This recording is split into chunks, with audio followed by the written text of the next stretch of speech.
If you've been following the news, you already know the situation in the Strait of Hormuz has gotten serious. And while most people are thinking about gas prices, gardeners have a different problem headed their way: fertilizer shortages. Here's what the big box stores aren't going to tell you. That bag of 10-10-10 on their shelves depends on a global supply chain that is currently under serious pressure. Nitrogen fertilizer runs on natural gas. Phosphate gets mined, processed, and shipped halfway around the world. When that shipping route gets choked off, prices spike.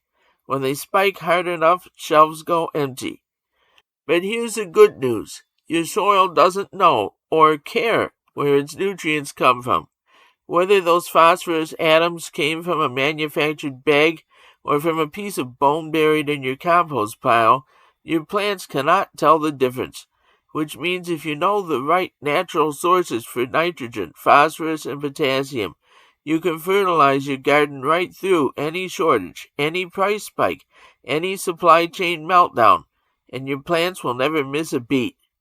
Stick with me until the end, because I'm going to break down all three nutrients one by one, and by the time we're done, you'll never be at the mercy of fertilizer prices again. Why synthetic fertilizer is vulnerable. Let's talk about why this problem happens in the first place, because it'll make the solutions make a lot more sense. The nitrogen in that green and yellow bag is made through the Haber-Bosch process. Atmospheric nitrogen converted into ammonia using enormous amounts of natural gas. That means nitrogen fertilizer prices move almost in lockstep with energy prices. When energy markets go sideways, nitrogen fertilizer goes right along with them. Phosphorus is a different story. The world's phosphate rock comes from a small handful of places: Morocco, China, Russia, and the United States. It gets mined, refined, and shipped to processing facilities, which ship it again to distributors, who ship it again to stores. Every link in that chain is a place where disruption multiplies. Even when only one area is affected, shortages and price spikes happen because that creates lower overall supply in the worldwide market. Potassium, potash, has a similar story. You might remember fertilizer prices spiking hard in 2022 when Russian exports got disrupted. A lot of gardeners got blindsided. The natural sources I'm about to show you have none of those vulnerabilities. None of them. Before we go on, be sure to hit that subscribe button right now so you never miss a video. Phosphorus, the tough one. Of the three nutrients, phosphorus is the one most people underestimate, right up until their plants start suffering and they can't figure out why.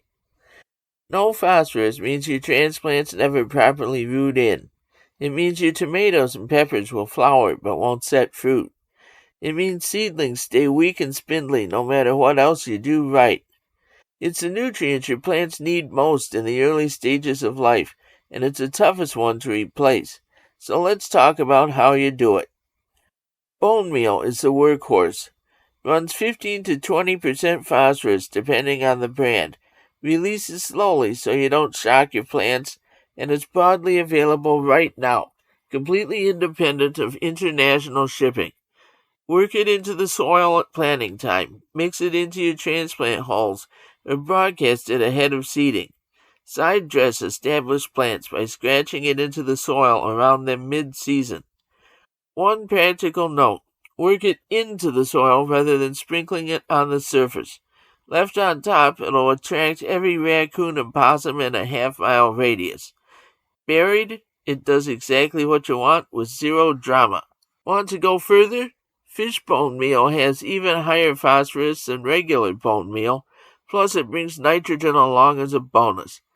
Costs more and you may need to order it, but for heavy feeders like tomatoes and corn, it's worth it.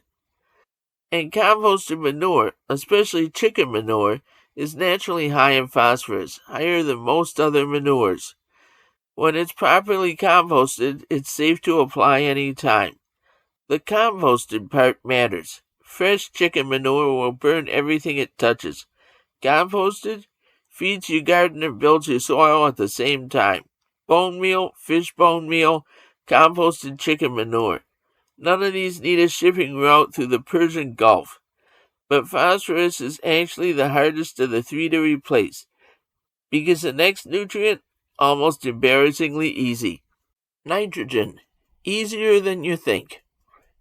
Nitrogen is a nutrient your plants tell you about first when they're deficient. Yellowing leaves, slow growth, plants that just look exhausted. It's dramatic when it's missing. It's also the easiest of the three to source, and there's a good chance you're already producing it and throwing it away. Grass clippings are free and they're everywhere, high in nitrogen, and some people bag them up and haul them to the curb every single week. Use them as a mulch around your plants instead. They'll break down and feed the soil as they go. Or compost them first. Just make sure your lawn wasn't recently treated with a broadleaf herbicide, or those clippings will damage your garden just as efficiently as they do the weeds they were meant to stop. Coffee grounds. Moderate nitrogen, slightly acidic, and plenty of coffee shops will give them away for free if you ask. They're great mixed into compost. Just don't pile them on as a pure top dressing. They'll crust over and shed water. Mixed with other organic material, they're excellent. Blood meal is a high-octane option.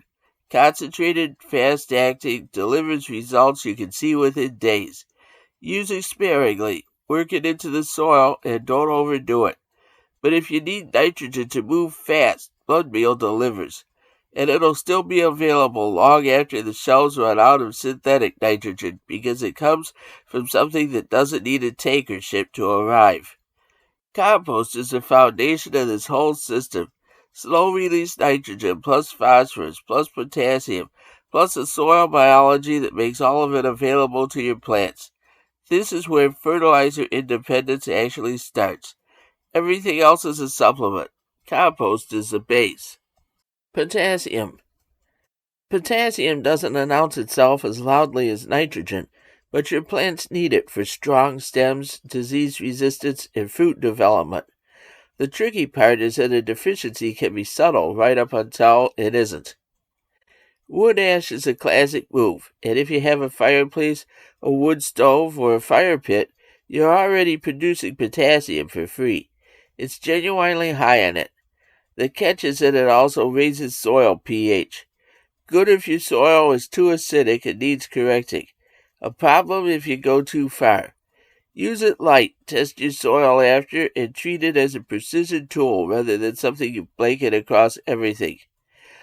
Compost brings potassium to the table as well, steady and slow. And leaf mold, leaves raked into a pile, kept moist, and left for a year or two, is the quiet MVP of this whole system. It improves soil structure, holds moisture, and delivers potassium and trace minerals over time. It costs nothing. It's completely unaffected by global markets, and most gardeners haul it away every fall without a second thought. Start a leaf pile this fall. Future you will be grateful.